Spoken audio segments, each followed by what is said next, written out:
Bienvenida, Rita, gracias por estar acá en la radio. Gracias a vos. O sea que una tontería para comenzar, no está mal.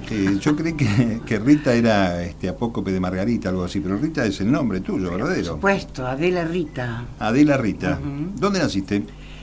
Nací en la capital federal, en el barrio de San Cristóbal, y tuve una infancia muy, muy feliz, con una familia muy, muy preciosa. Uh-huh.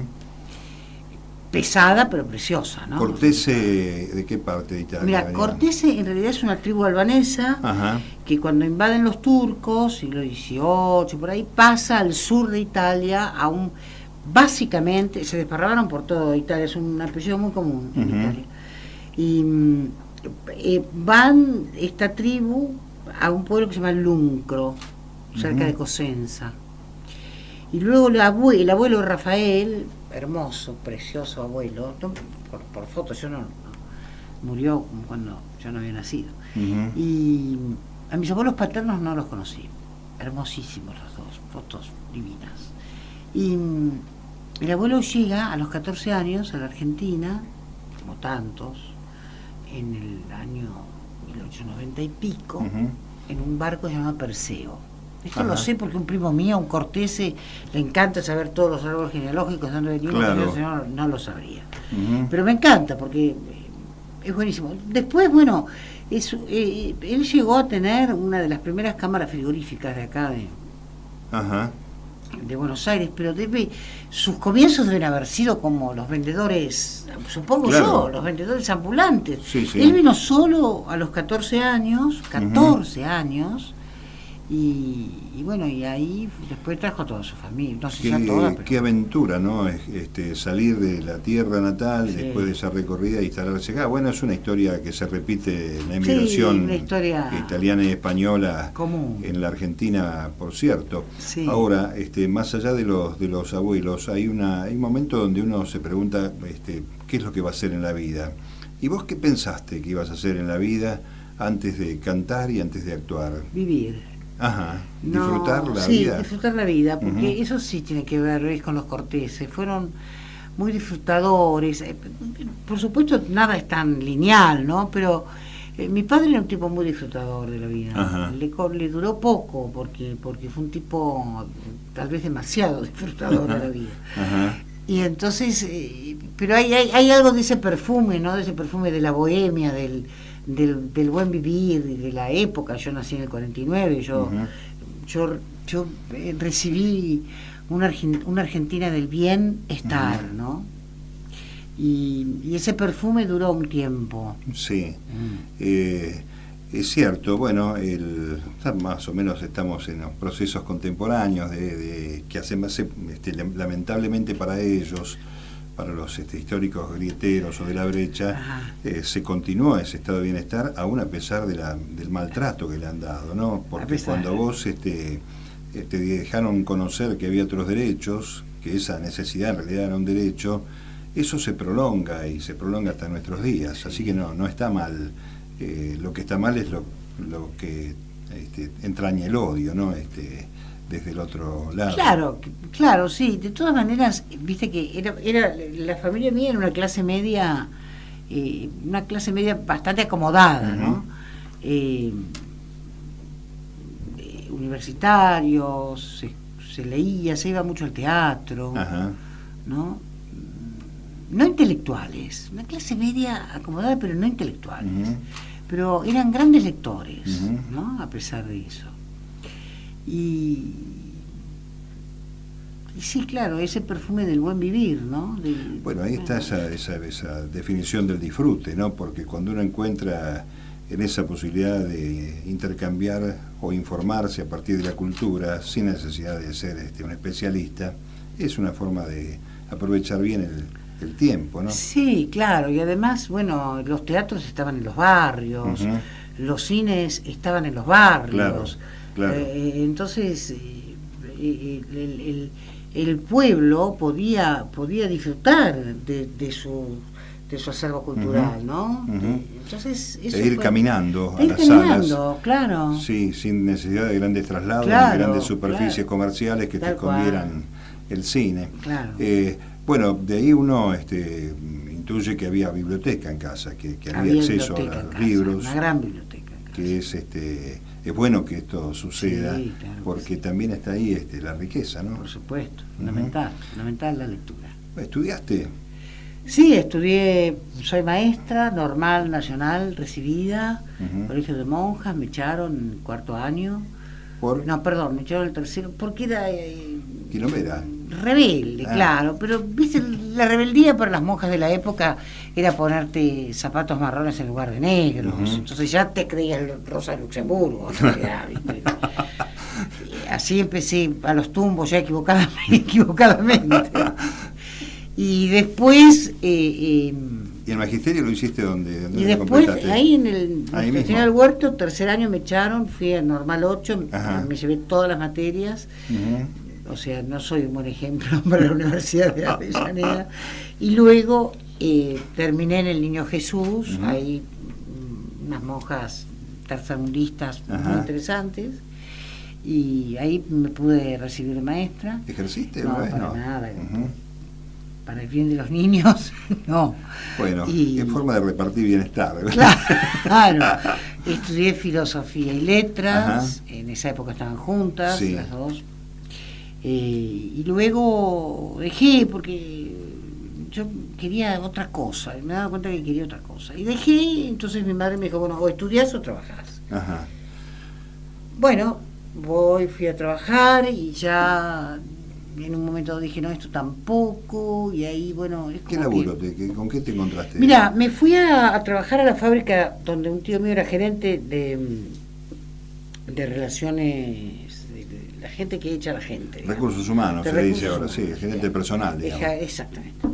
Me encantó. Y entonces ahí entré yo a la parte administrativa y me acuerdo, yo ahí era 73, época compleja, también hermosa y compleja. Sí, sí, cargada. Y era una fábrica metalúrgica. Ajá. Entonces hay en una oportunidad no pagaban los aguinaldos y entonces yo estaba en las oficinas, estábamos en las oficinas que eran muy importantes, entonces digo, bueno, hay que ir al comedor donde se hace la asamblea.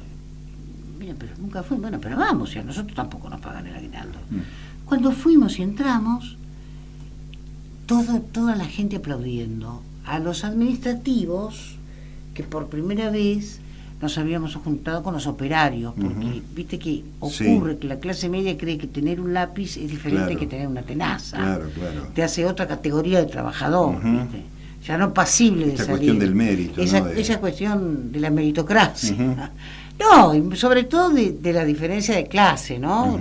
O sea, la clase media. Estando de todas maneras en el mismo pie de igualdad y de maltrato. En el mismo pie de igualdad y de maltrato, pero simplemente por la diferencia del instrumento que te hace trabajar. Un lápiz ya consideras que estás en otra situación. Que si no te pagan el aguinaldo no te dañan, y resulta que te dañan igual. Claro. Pero bueno, y ahí fue fantástico, porque ahí fue, me parece que donde nació alguna conciencia de algún lugar. Ajá. Luego empecé a estudiar teatro y ya ahí no paré más. ¿Por qué fuiste a estudiar teatro? ¿En qué momento sale eso? Sale un día que estaba ahí haciendo papeles en ese lugar y yo tenía una compañera que su primo estudiaba teatro y es como que me pude proyectar y dije, no, esto tampoco es para mí, ¿no? Fui una buscadora, ¿no? Y dije, quiero estudiar teatro. Yo iba al teatro, de chica me llevaban. Sí. Mucho. Entonces, debe haber sido por eso, por la necesidad de encontrarme con la figura de mi padre, que ya había muerto seguramente. Y entonces, bueno, ahí empecé a estudiar. Y ya no lo dejé nunca más. Eso ¿Y te fuiste del año 75? ¿Y te fuiste de paso? Me fui de ahí, después seguí trabajando durante mucho tiempo, después me fui a Europa en el 78, durante 2 años, en la época de la dictadura, porque en ese momento había un mundo mejor, que estaba fuera de la Argentina, y hoy supongo que, no sé cómo, si hay un mundo mejor, lo que sí sé es que lo que sí quiero es una Argentina mejor, ¿no? En estos tiempos. Bueno, y volví en el 80, me llamó Jaime Kogan del equipo Teatro Pairó para trabajar, porque me dieron una obra y me llamó para hacer maratón, y ahí me encarrilé en un... Y ahí ya definís teatro. Profesionalmente la vida de Sí. Antes o antes de ir a Europa ya estabas más o menos. No, ahí yo es lo donde... defino cuando vuelvo de Europa, Ajá. en el 80. Y es muy interesante porque además empiezan otros procesos con el teatro en la Argentina, ahí nomás, al toque, Sí. ¿no? Cuando se empieza... Yo creo que hay que atribuírselo al post-Malvinas, ¿no? En la búsqueda de cierta catarsis a partir de la cultura que se va a repetir en el año 2001, ¿no? Con las salas fuera de Corrientes, con esa cantidad de proliferación de grandes hombres de la cultura y la organización en el teatro, ¿no? Que requiere gestión también. Eso uno no puede olvidarlo, ¿no? No, lo que ocurre es que yo creo que nació en realidad antes, digamos, hay un movimiento teatral que es inapelable, insoslayable, que es Teatro Abierto, Sí. que se genera en el 81, Uh-huh. que es un movimiento que realmente en este momento los colectivos culturales realmente debemos reconocerlo en su profundidad, porque ahí nos juntamos el mayor colectivo cultural de actores, directores, músicos, escenógrafos, bailarines, productores de teatro, porque cuando queman el Teatro Picadero, Sí. el 5 de agosto del 81, la dictadura cívico-militar, Rottenberg, por eso, viste, uno está más o menos siempre en el mismo tren, ¿no? Sí, sí. Sí. Rottenberg nos da el Teatro Tabarís, por ejemplo, para que continuáramos haciendo las obras de teatro abierto, ¿no? Que era todo este colectivo cultural importantísimo, uniéndose para poder decir algo a través de la metáfora en contra de la dictadura cívico-militar, ¿no? ¿La búsqueda desde el teatro te hace encontrar con la cantante o eso es una cuestión que empezó como un entretenimiento? Sí, empezó como un entretenimiento, me gustaba cantar. Kogan siempre le gustaba como yo cantaba. Cantaba en las fiestas de los amigos, y como suele ocurrir, y finalmente, bueno, empecé, un día dije, viste, voy a cantar porque si no siempre criticaba. Ajá. Iba a ver a cantantes maravillosas y tenía el tupé de criticarlas. Entonces dije, pero esto es resentimiento puro, Claro. no es sabiduría. Entonces dije, más vale que cante porque si no me interesa el resentimiento, me parece un sentimiento muy mediocre. ¿Y cómo te decidiste a hacerlo públicamente? Mira, Jaime Kogan me hizo cantar en Galileo Galilei en el año 73, un personaje del pueblo que cantaba y qué sé yo. Entonces yo ahí tomé clases con Ana Inchausti, que es una gran maestra, y cuando estaba haciendo una obra de Gámbaro en el San Martín, yo dije, bueno, yo quiero cantar. Entonces la llamé a Griselda y le dije, no a Griselda, a Anita Echausti, le digo, Anita, quiero cantar. Y me dijo, cantá. ¿Cómo cantana? Me dijo, cantá 1 hora por día. ¿Y cómo canto una hora? Y sí, vos buscate 3, 4 temas, repetilos, andá cambiándolos, y cantá 1 hora por día. Y yo le hice caso, porque era... ¿Qué hiciste? ¿Conseguiste las pistas? No, ni pistas, nada. Sí, capela, cantaba en mi casa, me subía a un banquito, una cosa tremenda, ¿no? y entonces cantaba 1 hora por día. Finalmente apareció un espectáculo llamado Recuerdos son Recuerdos, fantástico, en la trastienda, y con Soledad Villamil, con Pompeyo Udivera al comienzo, que hacía unos monólogos de Pepe Arias. Luego se va a Pompeyo y viene Urdapilleta, el gran Urdapilleta, haciendo 2 poemas de él maravillosos, uno Bebeto y otro ¿Qué pasó? Y bueno, fue un éxito brutal. Después de ahí hice Ojalá te enamores con Claribel Medina, que también nos fue bárbaro. Ojalá te enamores es una maldición árabe. Sí, ¿no? sí. Hay unas cuantas actrices argentinas, o bueno, no Claribel, que es casi nuestra, pero sí, que se dedicaron a cantar, ¿no? Sí. Que lo han hecho muy bien y con mucho éxito. Sí.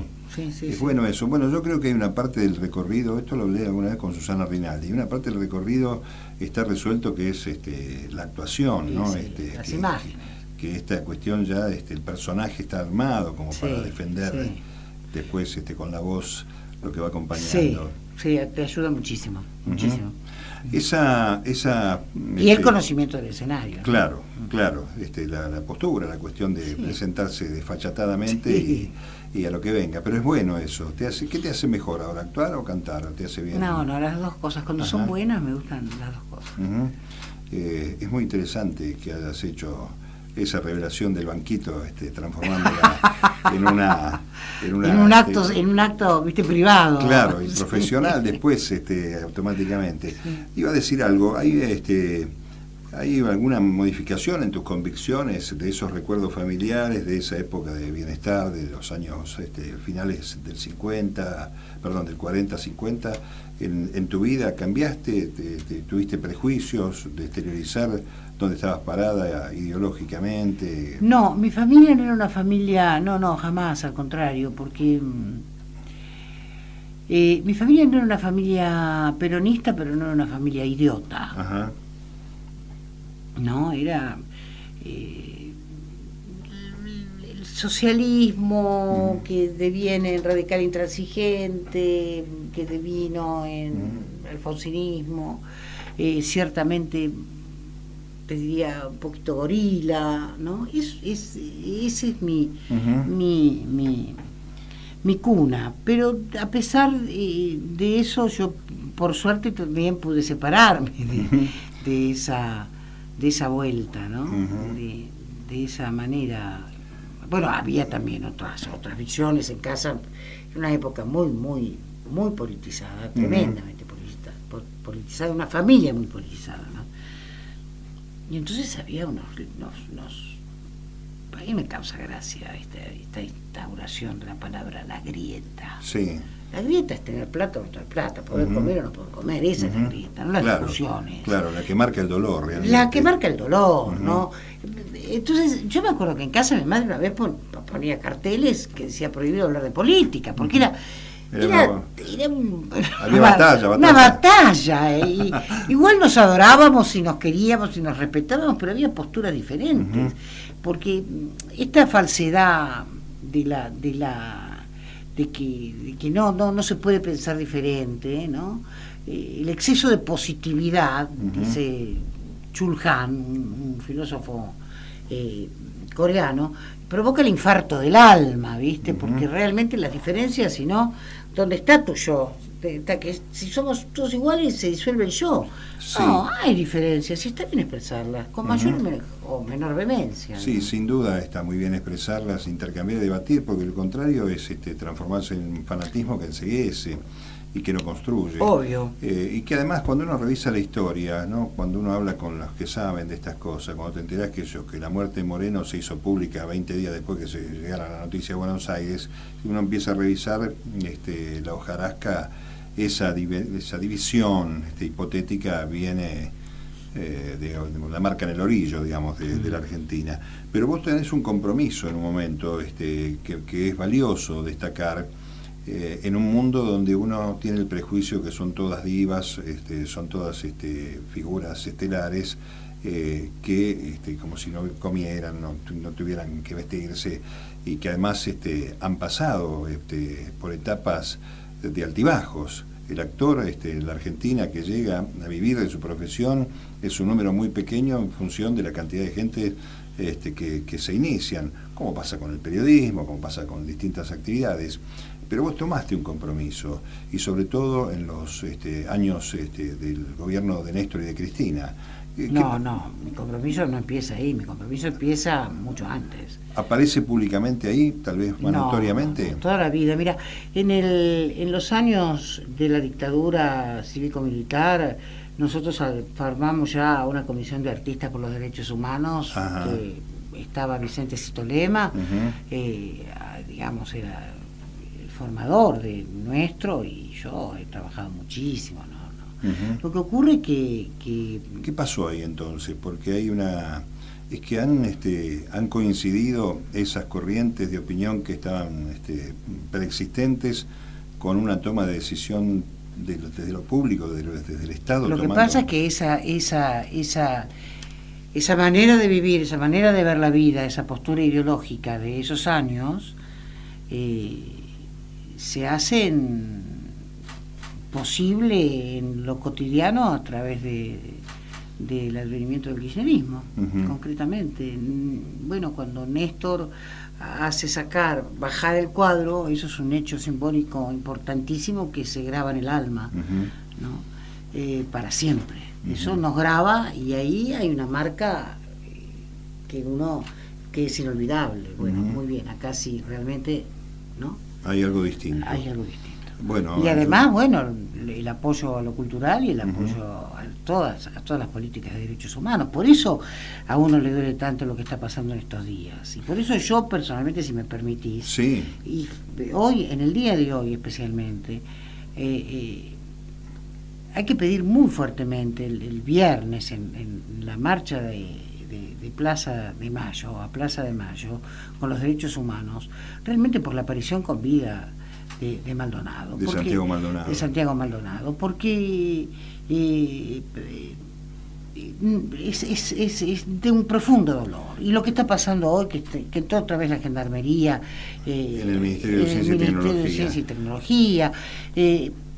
Entonces yo pido dos cosas. Primero, templanza, fuerza y una gran serenidad. Yo me acuerdo cuando hacíamos las marchas con Eve, las famosas marchas en la época de la dictadura todavía, que nosotros marchábamos por la plaza y los milicos estaban en las afueras de la plaza, ¿no? En la vereda, en la calle, digamos. Sí, estacionados en la calle. Claro, ¿no? En todo el círculo. Luego subían en un momento dado la vereda. Y luego subían y ya nosotros marchábamos, te acordarás, con las metralletas acá. Sí. Y la consigna era no reaccionar. Claro, efectivamente. Serenidad. Y creo que esta, lamentablemente, salvando las distancias, por supuesto, pero creo que es un momento que tenemos que estar muy serenos. Sí. Sí, claro. Porque peligra la democracia, concretamente. Porque evidentemente a veces aquí tenemos un docente que yo cito con frecuencia que se llama Fernando Buenavad, que está hablando del plan cóndor mediático en América Latina. La región también está viviendo, lamentablemente, y el mundo bajo esta corriente neoliberal donde el mercado supera la cuestión y la verdad que es necesario sostenerlo esto en democracia. Ahora, en el ADN de estos pensamientos restauradores de los procesos conservadores se mantiene una línea de continuidad. Obviamente uno mira la revolución, la fusiladora, mira Martínez de Oz y uno encuentra que hay patrones comunes y si no los hubieren, producto de la represión se van acomodando cierto disciplinamiento, ¿no? Bueno, yo escuchaba ayer, por ejemplo, una cosa que hoy en la Universidad de La Plata me hicieron una nota y me contaba la persona que me entrevista que es muy común que ya en La Plata revisen a los ómnibus, que suban, que pidan, ¿no? No lo tenemos que naturalizar esto. Escuchando también a una señora, no me acuerdo por qué hecho delictivo, para qué fue lo que pasó. Ella dijo, no, porque entraron a casa, me allanaron la casa sin autorización, pero bueno, dijeron que era una cosa muy chiquita. Y ella lo contaba de una manera como que estaba ok, que podía ser.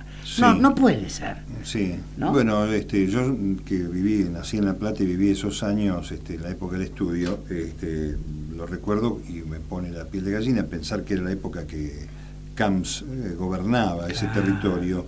Y me acuerdo que venía del ISER, el ISER únicamente daba clases en la ciudad de Buenos Aires, tenía que volver en tren y no había una sola noche que no había una requisa en el colectivo. Totalmente, claro. Y recuerdo una mujer que trabajaba como empleada doméstica en una casa, que se ve que le daban o ropa o prendas para sus hijos, y le bayonetaban el bulto de la ropa. Sí. Y cuando uno cuenta esto acá, las generaciones nuevas que no lo han vivido en carne propia, lo tiene que advertir, porque además me parece que el sector más en riesgo es el sector de los jóvenes. Como siempre ha pasado, ¿no? En la República Argentina. Bueno, ese compromiso que bien me corregiste en buena hora, latente previo a esos años, ¿te trajo dolores de cabeza la cuestión profesional, obstáculos? No, pero porque había, en su momento, había el equipo Teatro Pairó, era un equipo muy comprometido ideológicamente, ¿no?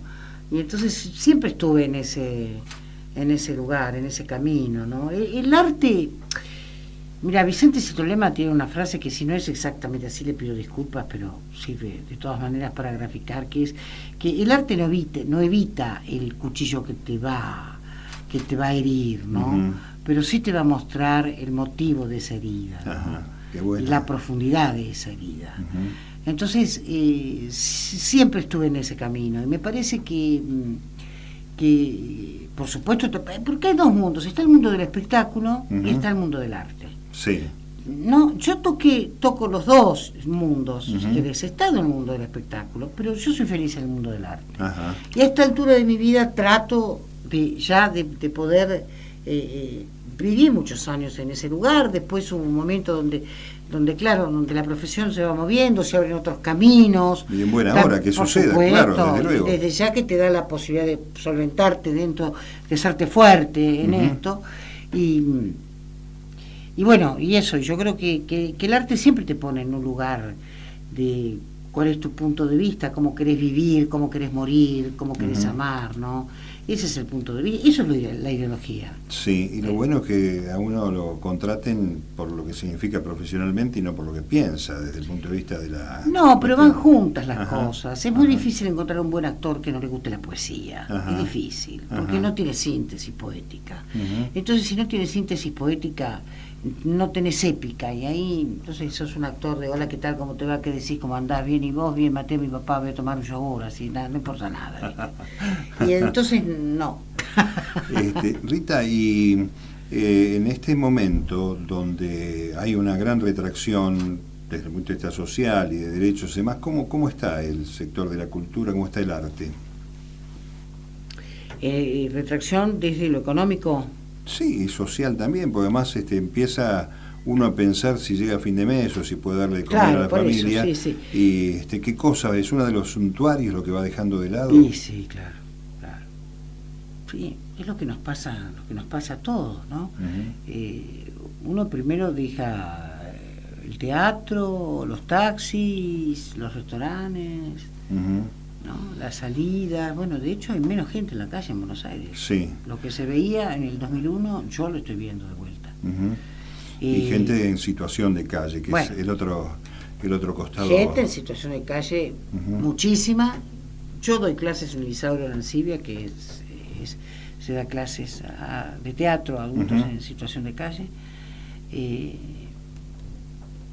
Así que conozco bastante y sé que la evolución ha sido tremenda en este año y medio, en estos casi 2 años de este gobierno, realmente que es un gobierno enemigo del pueblo, no es un gobierno opositor a determinados caminos ideológicos, es un gobierno enemigo. Son procesos de exclusión, sin duda alguna, son modelos que funcionan con gente afuera. De exclusión y de represión, ¿no? Claro, que para poder condicionar una tienen que utilizar la otra, sin duda alguna. ¿Cómo ves a los jóvenes en ese escenario, en el aspecto del arte y de la cultura? ¿Sigue habiendo vocaciones abiertas? Sí. Los jóvenes han recibido realmente... los jóvenes han vuelto a la política y a tener un pensamiento político, un pensamiento ideológico, un pensamiento poético interesante. Por supuesto también en la época, fundamentalmente con Cristina, ¿no? Con Ujú. Cristina, con Néstor también, porque cuando murió Néstor, me acuerdo que cuando fuimos al Congreso, a la Casa de Gobierno, La Casa de Gobierno. a la Casa de Gobierno, llamaba la atención, a mí, a todos, nos llamó la atención la cantidad de jóvenes. Sí. ¿Te acordás? Ujú. Decíamos, ¿pero dónde estaban Sin estos duda. chicos? Esos chicos ya estaban acallados Ujú. por los medios de comunicación. Sí. Ya en ese momento estaban acallados por los medios de comunicación. Me Ujú. refiero a callados, no visibilizados. Sí, ocultos. Ocultos. Ujú, ¿no? efectivamente, Y porque bueno, además hubo un tiempo dentro de la avanzada democracia que tuvo reacciones tardías y a lo mejor, yo me acuerdo mucho, ¿sabes qué? Pero esto es una deformación periodística, las leyes que empiezan con el 26.000 en la Argentina Sí. son las leyes que asignan derechos. Claro. Está el matrimonio igualitario, está la Mirá. ley del servicio de comunicación audiovisual, está la ley que creó estas nuevas universidades en el conurbano, son todas 26.000. Y entre otras está la que modificó la edad para votar desde los 16 años. Claro. Todas esas leyes que asignan nuevos derechos y que reconocen incluso situaciones que estaban de hecho dadas en la sociedad, pero que las normalizan desde el punto de vista de lo público, estaban ocultas. Claro, Y siguen estando en muchos casos Claro que sí, por ocultas supuesto. por estos mismos por supuesto. intereses. Los chicos jóvenes tienen una pujanza y son maravillosos realmente, ¿no? Es más, mirá, los que están salvando en este momento al teatro con expresiones realmente populares del acervo nuestro, de la expresión popular del actor, es la juventud. Hay unos grupos que son maravillosos. Ujú. Las performances que hicieron, las instalaciones que hicieron los grupos cuando fue lo de lo pérfido, con los 30.000 de por el número, fueron 30.000, no sé qué, esos fueron los jóvenes. Ujú. Por ahí se visibilizábamos nosotros, porque Sí. íbamos también acompañándolos, Ujú. pero los que estaban ahí presentes con las máscaras y demás, Eran los pibes. todos grupos Sí, sí. jóvenes. Sí, tenés razón. Pasa lo mismo con el tango también. Estoy pensando, ¿no? Que hay Claro. una gran muchachada haciendo reencuentro con el tango, con la poesía sobre todo, porque Sí. el tango por ahí entró a lo mejor en la juventud por la danza, Sí. pero después se empezó a buscar y hay poetas nuevos. ¿Te tiran cosas como para que cantes los jóvenes? Sí, te tiran cosas. Ujú. Sí. ¿Y a vos qué te pone más cómodo, el tango o el bolero? Mira, La música el en bolero general. me encanta también, y determinadas canciones que no tienen que ver ni con el tango ni con el bolero también. Ujú. Qué sé yo, ahora estoy por empezar un espectáculo con Ariel Polenta en piano solamente, que es Ujú. una asignatura que tenía pendiente. Y bueno, y ahí está Construcción de Chico Buarque, Claro. y Confesión del Viento de Ujú. Falú, Carabelas de la Nada de Fito, o sea, Ujú. Cosas sé, que no se porque- pueden ni discutir ya. No, yo hago musicalmente. todas cosas que no se pueden discutir. Sí, sí, porque, bueno, pero además el tipo que Me te va a protejo. ver ya sabe que va a encontrar esto en tu espectáculo. Decime la relación con las madres, que me contaste al pasar ahí en la caminata de las rondas de los jueves. Sí. ¿Cómo llegaste a pegarte a las madres? Y también estando en el Teatro Pairó no había otra manera que había, viste, ¿dónde ibas a estar? Ujú. ¿Cómo no Ay, ibas a estar con las madres? Ujú. ¿Cómo no ibas a estar con Eve, con Nora, ¿cómo no ibas a estar con las madres? ¿Cómo no vas a estar con las madres? Son lucha, nuestro ¿no? norte siempre, ¿no? Y que además una energía desarrollada durante más de 40 años es envidiable. Yo creo que no hay un movimiento colectivo que resista tanto tiempo reclamando por la verdad y la justicia, ¿no? No, y además la Universidad de las Madres, por ejemplo, que mostró armar una universidad para que tenga un pensamiento que no sea de derecha, ¿viste? Ujú. Eve realmente es una evolución en su pensamiento, es una Sí, mujer, es sí, algo serio, Ujú. ¿no? Bueno, no tengo necesidad de decirlo. No, Pavada, por supuesto, ya se no, sabe, no, pero pero además con una energía que Sí, se renueva sí, aún, a veces sí. uno se siente con algún dolorcito, con algún achaque y acobarda, y vos la Sí, ves a estas mujeres que aún en las condiciones todas casi nonagenarias sí, sí, siguen dando vueltas por ahí, yo ¿no? yo realmente las quiero mucho, les tengo un profundo amor. ¿Sos optimista? Más o menos, Ujú. más o menos. No soy así, no. Depende, pero si es en la vida en general en Sí, este sí, momento. sí. No, soy alegre. Ujú, No soy una persona triste. ujú, Por eso cuando estoy triste estoy muy triste. ujú, Pero la palabra optimista, no sé si soy optimista. ujú. No podría decir eso porque no. No estoy pensando, quiero buscar un punto optimista, pues sería buenísimo, pero no. Soy una persona disfrutadora, alegre, Ajá, hedonista, ajá. eso sí, Sí. pero no optimista. No Ujú. sé lo que sea el optimismo, no entiendo. Tampoco como una imposición, ¿no? El tema del optimismo, ¿no? Que además puede ser un optimismo idiota. Por eso, Si uno- en general, ser optimista es medio tonto.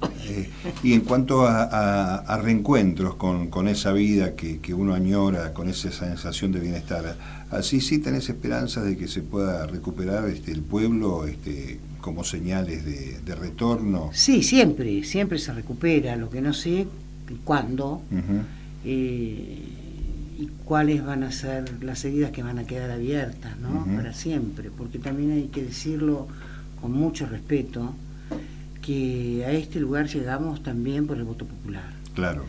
Entonces, a veces pareciera que los pueblos se suicidan. Yo Ujú. creo que lo que hemos cometido acá sí, Es nos un- equivocamos, hay gente que se equivocó Es un fuerte. ataque contra nosotros mismos, ¿no? Sí, desde muy ese fuerte, punto de ¿no? vista, sin poder cotejar. Sí, Pero ahí- hay un sino trágico en Ujú. Argentina. Sí. La Argentina tiene un sino trágico, ¿ves? Ujú. Es ineludible, porque lo que pasó con Eva Perón, ¿no? Lo que pasó con Néstor Kirchner, es un sino trágico en la Ujú. Argentina. Bueno, esa cita que yo te decía antes del odio, ¿no? Que con la única motivación que es ponerle un límite al crecimiento del otro, Sí. que molesta, el crecimiento de todo punto de vista, no solamente del patrimonial, digamos. No, la felicidad, siempre les molesta la felicidad. La cuestión espiritual, Por en fin, supuesto. esas cosas han molestado a lo largo de la historia, pero yo creo que sí, el caso de Evita es un caso, una bisagra, ¿no? De la marca, ¿No? de la exteriorización de esa fórmula Ese del odio, odio, lo ¿no? que hicieron con esa mujer, Ujú. ¿no? Es imposible. Y lo que ahora intentan, ¿viste? Pues yo pienso muchas veces, pienso en nuestra expresidenta Cristina, ¿no? Vos decís, la fuerza de esta mujer que pudo haber tenido, que tuvo, la fuerza que tuvo esta mujer para poder sostenerse estando todos los días y sigue estando en la boca, porque es la responsable hasta de que llueva. Ujú. Claro, por supuesto, ¿Entendés? sí. No, es como que Es una construcción de lo bueno, de lo malo, de de lo todo. mediocre, de lo del medio, de lo de la Ujú. izquierda, de lo de la derecha, de lo de arriba, de lo de abajo, todo es Cristina. Ujú. O sea, eso es tremendo para alguien, estar todo el tiempo en boca de todo el mundo, ¿no? De las Ujú. mejores y de las peores clases. Y es de una fuerza también impresionante. pudiendo ¿no? haberse retirado con la alegría de mucha gente que la despidió añorándola, ¿no? Pero Sí. que yo creo que es la primera vez en la historia de la democracia, sin duda alguna, que una persona termina un mandato completo Sí. y con una alta imagen positiva, cosa que claro, genera una conflictividad en sus contrincantes. Sí, Esto claro. es, no hay duda, es Claro, así. claro. Rita, volviendo a la música, ¿qué cosas elegís para armar un repertorio?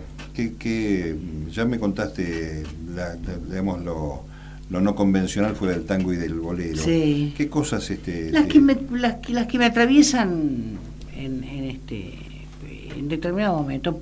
Hoy, por ejemplo, lo acabo de llamar cuando venía para acá a Ariel Polenta, que es Ujú. el cordero, el Sí, sí. pianista, y le dije, mira, busquemos, vamos a hacer, la poesía es un arma cargada de futuro, Ujú, porque lamentablemente son los tiempos, ujú.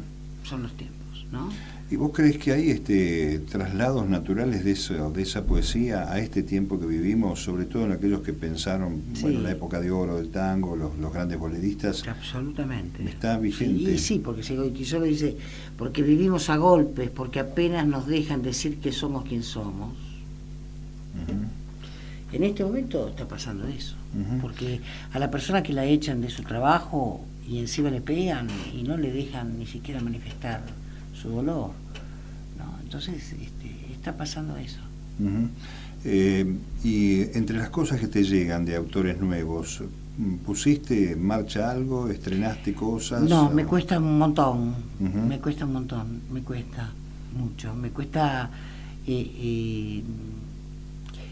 porque hay una manera también de hacerlo, Ujú. ¿viste? Es como el cantautor de rock. A lo mejor no es que vos decís que bien canta, pero es único, Claro, ¿no? claro. Es único. Y lo hace él por Lo sí hace mismo. él, hay una manera, ¿no? Hay Ujú. una manera del abordaje de esos temas. Ujú. Entonces me acerco de a poco. Ujú. Hay cosas que son contundentes en la poesía, ¿no? Mansi, bueno, Discépolo, Celedonio Flores. Celedonio, bueno, son inoxidables, digamos, inoxidables. Discépolo, Ujú. muy Así esperanzador, que, Discépolo. sí, con alguna mirada rara frente a la cuestión ¿Ves? femenina. Ese no era un optimista. Ese no, es un pesimista por naturaleza, Por ¿no? naturaleza. Pobre. Pero ahí tenés un hombre que ha vivido maravillosamente, Ujú.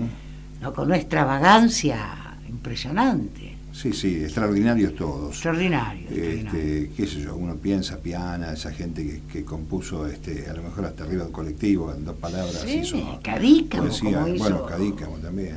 Y Expósito, ¿no? Homero. Bueno, Ujú. claro, los dos. Bueno, no, uno no se puede escapar de esas cosas, pero también Es inevitable. estamos dando cuenta de la anécdota de décadas que uno... Pero ¿y de qué vas a dar Y cuenta? sí, y ¿No? sí. ¿De qué querés que hablemos? Y A está ver. muy bien. No, está muy bien. Claro. Por eso yo es recíproco. Vos te vas a hacer youtuber. No, a esta altura del partido me cuesta, uno le cuesta. Podemos, mirá que podemos llegar a hacer un boom. Sí, podemos, así es. Y en el teatro, autores argentinos. Bueno, me encanta Discépolo, me encanta Gámbaro, me parece una de las grandes Sí. autoras del mundo, no solamente de la Argentina. Hay Monti, Ricardo Monti. Que además son Bacareza. grandes, Monti, gran maestro también, ¿no? De teatro. Sí, gran maestro, sí, es un gran maestro. Sí. Ujú. Castillo. Y algunos que todavía están allí produciendo, ¿no? ¿Hay nuevos autores en ese rubro? No conozco mucho. Sí, está Santiago Loza en este momento, que es un autor interesante de teatro.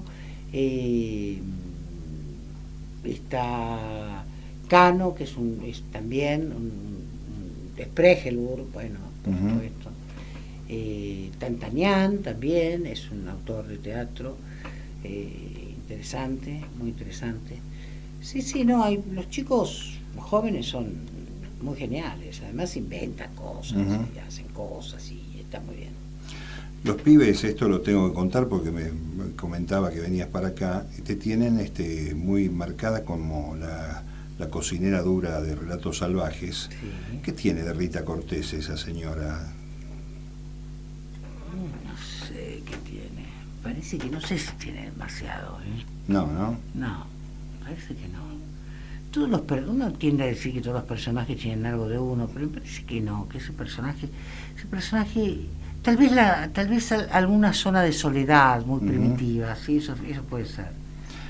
Yo, Donde uno se ancla, ¿no? Para arrancar el personaje, eso puede ser. sin haber ejercido el uso del diván demasiado, diría que hay una solidaridad en esa mujer.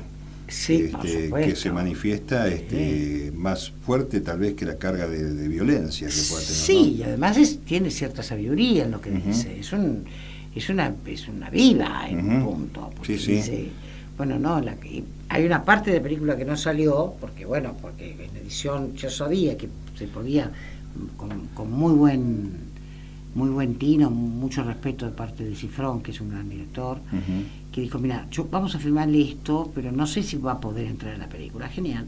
Que es cuando ella está en la cárcel. Ajá. Ella en la cárcel está feliz. Ese antecedente carcelario que Claro. está citado pero no visto. Claro, pero Ujú. ¿qué es lo que pasa? Como lo mismo que pasa en los hospitales.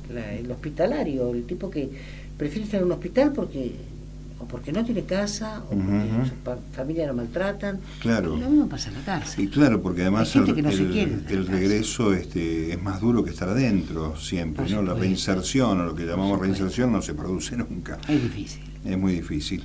Bueno, es difícil despedirte. Es un placer charlar, pero tenemos los tiempos de la radio. Quiero agradecerte mucho. Por favor. Quiero expresarte la solidaridad nuestra siempre por esa lucha y esa definición. Y en nombre de las radios universitarias, gracias por estar acá. No, gracias a ustedes porque para mí es un honor enorme, muy grande. Siempre bienvenida, Rita. Gracias.